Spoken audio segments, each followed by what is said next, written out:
వెంకటరామరెడ్డి నమస్కారం. ఏమిటి డిఏ మీద ఇప్పటికి ఒకటి రెండో జీవో కూడా ఇచ్చిన తర్వాత ఏమైనా కొంత క్లారిటీ వచ్చిందా?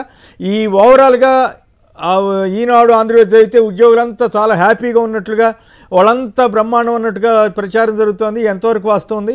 ఇప్పుడు డిఏ మీద లేటెస్ట్ జీవో తోటి కొంత క్లారిటీ వచ్చినట్లేనా? ఖచ్చితంగా సార్. అంటే ఫస్ట్ జియో ఇచ్చినప్పుడు ప్రభుత్వం బకాయిలు ఏవైతే ఉన్నాయో అవి రిటైర్మెంట్ టైంలో ఇస్తామని చెప్పింది. అవును, కానీ గతంలో ఎప్పుడు అలా జియో ఇవ్వలేదు ప్రభుత్వం. ఓకే. ఎప్పుడైనా కూడా జీపీఎస్ ఖాతాలు అంటే సిపిఎస్ ఎంప్లాయీస్ కి అయితే క్యాష్ ఇచ్చేవాళ్ళు, రిటైర్మెంట్ పెన్షనర్స్ కు క్యాష్ ఇచ్చేవాళ్ళు, ఓపీఎస్ ఎంప్లాయీస్ కు బకాయిలన్నీ జీపీఎస్ ఖాతాకి వేసేవాళ్ళు. అవును, ఫస్ట్ టైం ప్రభుత్వం రిటైర్మెంట్ టైంలో ఇస్తామని చెప్పి జీవో ఇచ్చింది. దాని మీద అన్ని సంఘాలు, ఉద్యోగ సంఘాలు అన్ని కూడా వ్యతిరేకత వ్యక్తం చేసినాయి. ఎందుకంటే 16 నెలల తర్వాత ప్రభుత్వం ఉద్యోగులకు ఎన్నో హామీలు ఇచ్చింది. 16 నెలలుగా ఉద్యోగులు పట్టించుకున్న పాపాన పోలే. హామీలు ఇచ్చిన ఎన్నికల టైంలో ఇచ్చిన ఒక్క హామీని అమలు చేయలే. 9 హామీలు ఇచ్చింది ఉద్యోగులకు.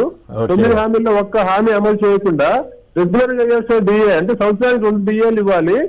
రెగ్యులర్ గా ఇవ్వాల్సిన డిఏ 16 నెలల తర్వాత 4 డిఏలు పెండింగ్ ఉంటే 1 డిఏ ఇచ్చి ఆ 1 డిఏ జీవోలు కూడా రిటైర్మెంట్ టైంలో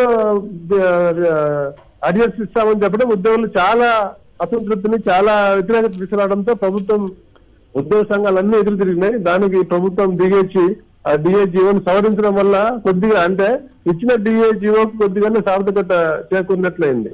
కొద్దిగా ఉపశమనం అంతే. ఇప్పటికీ 34,000 కోట్ల బకాయి గురించి మీరు మాట్లాడారు. బకాయిలు అట్లాగే ఉన్నాయా? వాటి మీద ఏమి అష్యూరెన్స్ రాలేదా? ఏం అదే వీళ్ళు ఎలక్షన్ మేనిఫెస్టోలో చెప్పారు బకాయిలను చెల్లిస్తామని చెప్పి. అవును, ప్రభుత్వం అధికారంలోకి వచ్చిన కొత్తలో ఆర్థిక శాఖ శ్వేతపత్రం విడుదల చేసింది. దాని ప్రకారం ఆ రోజున్న బకాయిలు 22,000 కోట్లు. ఈ రోజు నిన్న సీఎం గారు మాట్లాడినప్పుడు చెప్పిన బకాయిలు 34,000 కోట్లు. అంటే ఈ ప్రభుత్వం వచ్చిన సంవత్సరం 16 నెలల కాలంలో బకాయిలు 12,000 కోట్లు పెరిగినాయి తప్ప పాత బకాయిలు ₹1 చెల్లించకపోగా మళ్ళీ 12,000 కోట్ల బకాయిలు. అంటే గతంలో 5 ఏళ్లకు 22,000 కోట్ల బకాయిలు ఉంటే వీళ్ళు 15 నెలలకే ఇంకో 12,000 కోట్ల బకాయిలు చేశారు. ఓకే, అయితే చెప్పండి, కంప్లీట్ చేయండి, పర్లేదు. అందులో పోలీసులకు 200 కోట్ల బకాయి చెల్లిస్తామని చెప్పారు సార్. ఆ 200 కోట్లు కూడా ఈ నెల ఈ రోజు 100 కోట్లు, తర్వాత 2 నెలల తర్వాత 100 కోట్లు. అంటే ఉద్యోగులకు ఇవ్వాల్సిన 200 కోట్లు చెల్లించడానికే మీరు 2 విడతలు 2 నెలల టైం తీసుకుంటే 34,000 కోట్ల బకాయిలు ఎప్పుడు చెల్లిస్తారు? అది చాలా హామీలు అయితే భారీగా ఇచ్చేశారు ఆ రోజుల్లో, కానీ ఇప్పుడు అవైతే ఇంప్లిమెంట్ చేయడానికి కింద మీద పడుతున్నట్టున్నారు. అయితే ఒకటి చెప్పండి ఫైనల్గా, ఉద్యోగ సంఘాలతో పాటు సోషల్ మీడియా ఎఫెక్ట్ కూడా బాగా పనిచేసి ఉండాలి కదా.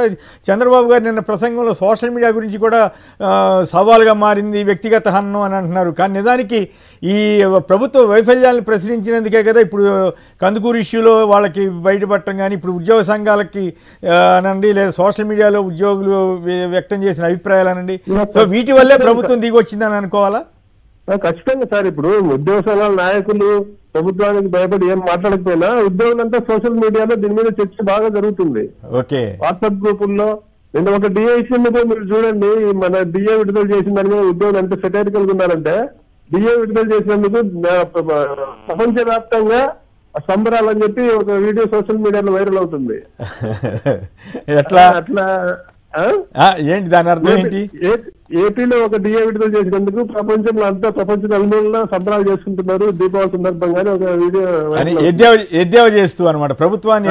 అంటే ఒక డిఏ దాన్ని పెద్ద ఒక డిఏ ఇచ్చి దాన్ని చాలా పెద్దగా చూపిస్తాను అనేది చేసుకోండి అంటున్నారనే ఉద్యోగ వర్గాలు అంతా సోషల్ మీడియాలో చర్చ నడుస్తుంది. రైట్, కాబట్టి సోషల్ మీడియాలో చాలా ఇంపాక్ట్ ఉంది.